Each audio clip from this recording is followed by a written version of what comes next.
Hey everyone, तो आज हम बात करने वाले हैं एक ऐसे सुपरस्टार के बारे में जिसने अपने ही गर्लफ्रेंड की वजह से अपने ही फैन का कत्ल कर दिया। तो बात है 9 जून 2024 की सुबह की। बेंगलुरु की कामाचीपल्ली इलाके में कुछ कुत्ते जो है ना डेड बॉडी को नोच नोच कर खा रहे थे, और जैसे ही सिक्योरिटी गार्ड ने ये सारा कुछ देखा ना, उसने तुरंत पुलिस को इन्फॉर्म किया।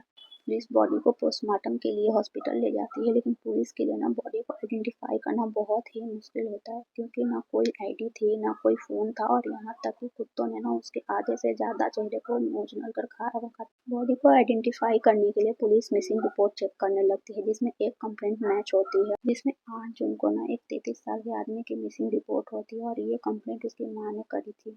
फिर घर वालों को हॉस्पिटल बुलाया जाता है बॉडी के आइडेंटिफिकेशन के लिए, और बॉडी पे जो भी बच्चे कुछ कपड़े थे ना, उससे बॉडी का पता चलता है कि बॉडी किसकी है।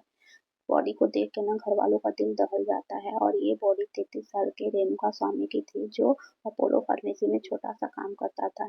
पोस्टमार्टम रिपोर्ट में ना काफी शॉकिंग से चीजें आई, जिसमें उसकी जीभ काट दी गई थी, उसके कान काट दिए गए थे, जबड़ा तोड़ दिया गया था, उसको इलेक्ट्रिक शॉक भी दिए गए थे, और यहाँ तक कि उसके प्राइवेट पार्ट्स पे ना बहुत मेजर इंजरीज थी। बॉडी पे मल्टीपल फ्रैक्चर थे, और कुल मिलाकर 15 जानलेवा इंजरीज थी। लेकिन ये सब किया किसने, ये अब तक किसी को भी पता नहीं चल पा रहा था, क्योंकि रेणुका स्वामी जो था वो बहुत ही सीधा साधा इंसान था, और फैमिली को भी किसी पे शक नहीं था। इसलिए पुलिस भी बहुत कंफ्यूज थी कि आखिर में इसमें मारने की वजह क्या है। एंड देन सडन ना 10 जून को सडनली 3 लोग पुलिस स्टेशन जाते हैं, और ये बोल के सरेंडर करते हैं कि उन्होंने ही रेणुका स्वामी का मर्डर किया है। लेकिन पुलिस को ये बात हजम नहीं होती, और वो तीनों से अलग अलग पूछताछ करती है। हुआ भी ऐसा ही, उन तीनों का आंसर एक दूसरे से मैच ही नहीं कर रहा होता है, और अब तक ना पुलिस को भी यकीन हो जाता है कि ये तीनों किसी और को बचा रहे हैं। फिर पुलिस इनके कॉल डिटेल्स पे सर्च करती है, तब वहां से पता चलता है कि एक नंबर है जो पिछले 48 आवर से लगातार इनके साथ कांटेक्ट में है, और एक नंबर से इतने सारे कॉल्स में ना पुलिस को शक होता है। और फिर से यहाँ पुलिस इनसे स्ट्रिक्टली पूछताछ करती है। बाकी दो तो कुछ भी नहीं बोलते, लेकिन उनमें से एक टूट जाता है और पुलिस से सारा कुछ बता देता है, और यहाँ से पता चलता है कि ये नंबर किसी और का नहीं, कन्नड़ के सुपरस्टार दर्शन शुभदीपा का है। ये कन्नड़ फिल्म के सुपरस्टार हाईएस्ट पेड एक्टर में से एक है। इन्होंने ना बहुत सारी हिट फिल्में भी दी हैं, लेकिन इनका नाम ना हमेशा कंट्रोवर्सी से घिरा होता है। अब जानते हैं दर्शन के मैरिड लाइफ के बारे में, क्योंकि यहीं से सारी चीजें स्टार्ट हो जाती हैं, और दर्शन मजबूर हो जाते हैं इस मर्डर को लेकर। तो 2003 में दर्शन की शादी हुई थी विजया लक्ष्मी से, और इनका एक बेटा भी है। लेकिन कुछ साल बाद ना 2011 में उनकी वाइफ ने उन पर बहुत सारे एलिगेशन लगाए थे, जैसे फिजिकल असॉल्ट और अटेम्प्ट टू मर्डर, और चार्जेस इतने सीरियस थे कि दर्शन को 14 डेज तक जुडिशियल कस्टडी में रखना पड़ा। और ईयर 2016 में फिर से वही उनकी वाइफ ने ऑब्जेक्शनल बिहेवियर का आरोप उन पर लगाया था। बाद में हस्बैंड वाइफ ने मिलकर इस मामले को कोर्ट से बाहर सेटल कर लिया था। इन दोनों के रिश्ते के बीच में बढ़ती दूरी की शुरुआत 10 साल पहले ही हो गई थी, जब दर्शन की जिंदगी में पवित्रा कौर आए। 2013 में दर्शन अपनी मूवी के लिए नई चेहरे की तलाश में थे, तभी पवित्रा कौर से उनकी मुलाकात हुई, और वो दोनों के बीच में अफेयर स्टार्ट हो गई।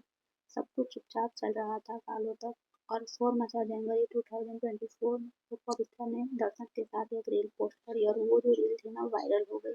और साथ में ये भी सामने आया कि दर्शन शादीशुदा होने के बाद, एक बच्चे के बाप होने के बावजूद पवित्रा के साथ 10 साल से रिलेशनशिप में है। ये सब देखकर विजया लक्ष्मी भड़क उठी, और उन्होंने पवित्रा के कैरेक्टर पे बहुत सारे सवाल उठाए, और यहीं से दोनों के बीच में सोशल मीडिया वॉर भी शुरू हो गया, जिसमें दर्शन के ना मैसिव फैन जो है विजया लक्ष्मी के सपोर्ट में आ गए, और रेणुका स्वामी भी इन्हीं फैन में से एक था। रेणुका स्वामी ना पवित्र के हर पोस्ट पर गाली गलौज और ऑब्जेक्शनल लैंग्वेज में यूज कर रहा था।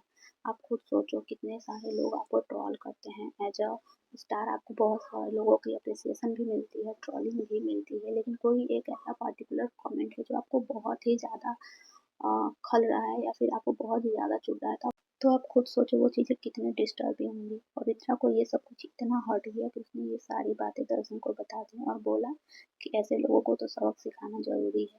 पवित्रा के बार बार उकसाने पर ना दर्शन ने उससे अश्योरेंस दिया कि इस मामले को मैं हैंडल करूंगा।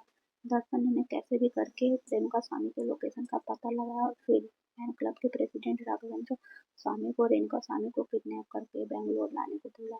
राघवेंद्र ने रेणुका स्वामी को कांटेक्ट किया, और ये बोलकर बेंगलोर बुलाया कि दर्शन आपसे मिलना चाहते हैं, क्योंकि उन्होंने आपको अपने टॉप फैन से रिकॉग्नाइज किया है।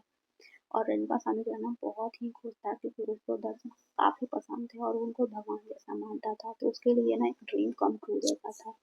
और फिर प्लान किया जाता है रेणुका स्वामी का मर्डर, जिसमें कि दर्शन और पवित्रा दोनों मौजूद होते हैं। रात को 3 बजे रेणुका स्वामी की बॉडी को कामाचीपल्ली के नाले में फेंक दिया जाता है। पुलिस ने दर्शन और पवित्रा को पुलिस रिमांड पर भेज दिया। पवित्रा को प्राइम अक्यूज और दर्शन को सेकंड अक्यूज बनाया गया। फिर पवित्रा के भड़काने पे ही दर्शन ने ये सारा कुछ किया। Thanks for watching, bye bye, Tata.